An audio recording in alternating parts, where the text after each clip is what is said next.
Hello everyone and welcome to Flickering Myth. My name is EJ Marino and we have a new review today. I'm going to be diving into the brand new Disney movie, Cruella.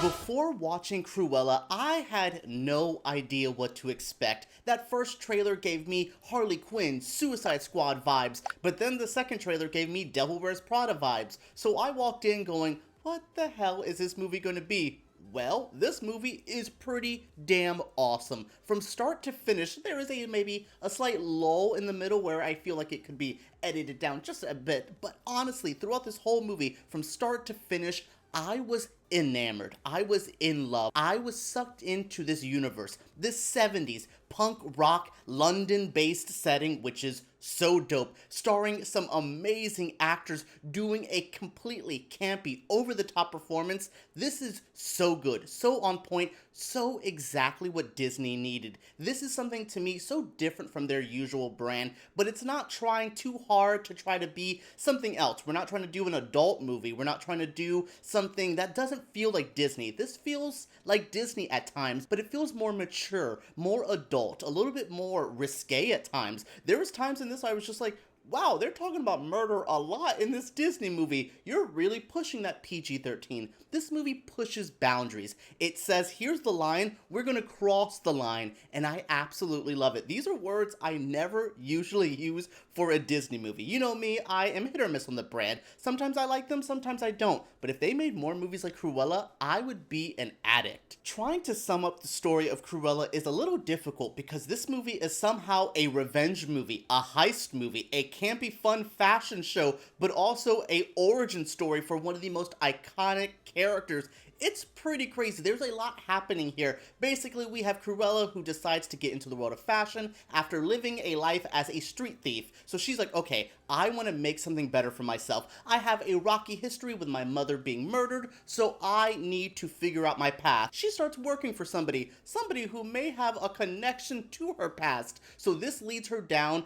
a crazy, dark path. She goes to places that I don't think Cruella thought she was going to. She was like definitely a little bit more angry than our typical Disney lead. I was really happy to see someone actually have like a baggage to them. Yes, we have the, well, my parents dead, you know, or I'm lost in the woods, or I'm a princess stuck in a castle. Those are all issues, but the Cruella issues were so real, so engaging, and I was so sucked into her story. I was there from every step of it, from the street thief, to working in fashion, to becoming Cruella, to her crazy great revenge plot at the end. There's just a lot in here that I'm like, oh yes, I am sucked into the story. It is just a really engaging film. It really lets you into its universe and says, you're gonna have fun, just enjoy it, and I enjoyed the hell out of it. What I also enjoyed about the film is the wonderful aesthetic. This has a look and feel that's pretty damn great. It is that punk aesthetic. It's not too hardcore punk. I heard the punk comparisons and I'm like, if I think of 70s punk, it's a little bit more extreme than this movie can be at times, like fashion and the attitude, but it does have that vibe. It lives in this. It is just an overall cool vibe. The colors are really bright and fun, but this also sometimes so dark and gritty, and you're really like, damn, this place looks dirty and crazy. Then you go to a mansion and it's so high class and bougie and you really get into it. This movie has a vibe, a look, a feeling that's so great with the crazy great soundtrack. That like mid-60s to like mid-70s vibe is great. I talk about all the time, I don't love those 70s soundtracks that's just filled with dad rock. This is so different. For a throwback soundtrack, I'm so happy. This is what my whole vibe of this is there's so many things I walked into being like, oh god, the soundtrack, the aesthetic, the campness, oh boy, and then it just works so well. What also works for this film is the amazing cast playing some pretty great characters. Emma Stone as Cruella, maybe she's not my favorite part of the movie, she's not bad by any means, but I definitely think there's people I loved way more than her. The Baroness, played by Emma Thompson, she is doing something. I mean, she had lines that were so cruel and mean, but they made me like laugh out loud because I was like, oh my goodness, I can't believe she just said that to somebody. Yeah, these characters are great. Watching Emma Stone and Emma Thompson just battle it out as Cruella and as the Baroness, it is so good. It is just really good lines. There's just so many bitchy, undercutting moments. There's so many lines where it's just like, ooh, you're saying a lot by not saying a lot at all. It's those kind of vibes. These two characters are really head to head, but it's not just the main villain and the main hero. They have a great supporting cast around them. We had Jasper, played by Joel Fry, I believe. You had Horace, played by Paul Walter Hauser, I think his name is. So good. He steals the show. He has a little one-eyed dog named Wink. The Wink, actually, is the star of this movie. If you're gonna walk away with one thing, Wink is who you need to see. But yeah, so we have these characters. We also had Anita. We had Artie, who is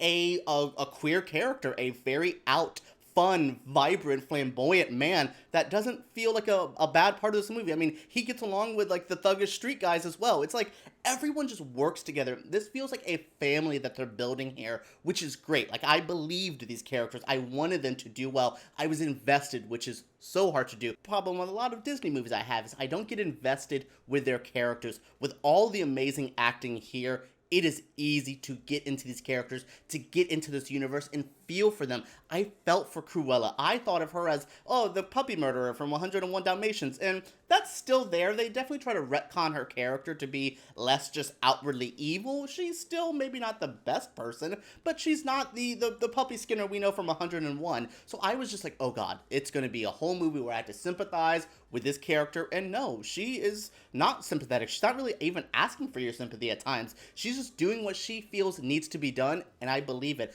I feel it, and I love these characters so much. With all of this praise, I do have some negatives that didn't work for me. It kind of falls into the direction. Sometimes I felt the movie went on a little too long. Maybe the editing could have been a little bit tighter. This is a pretty long movie, especially for like a Disney kind of teenage young adult film. So it's just like, okay, maybe we could have trimmed it down. Also, sometimes the camera work was doing the most. I was just like, look, everyone else is being campy and over the top. I'm gonna need the camera work to chill out a little bit. It reminds me a little bit of I, Tonya, which is from the same director, where sometimes I'm like, did this scene need a oneer? Did we really need to just kind of do a one take for this? I guess so. And sometimes the way it would pan to a zoom, it was just doing a lot. So I did think that was a little bit jarring, and that's not really like a bad thing, but it kind of did distract me. So with that long running time, with the kind of odd camera work, it isn't a perfect film, but what makes up for it is the love of camp. This is campiness at its best. It's purposeful. It knows what it's doing. It's making a campy film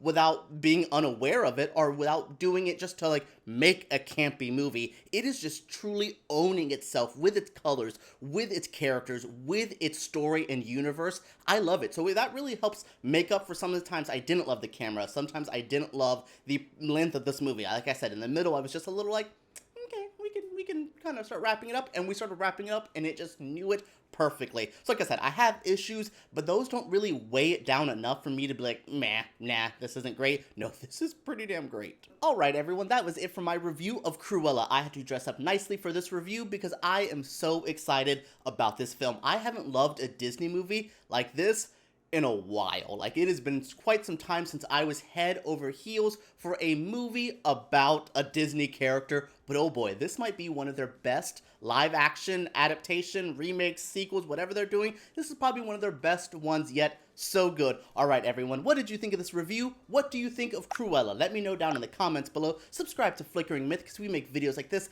every single week, and give me a thumbs up if you did enjoy it. Alright everyone, let's talk about Disney's Cruella down below.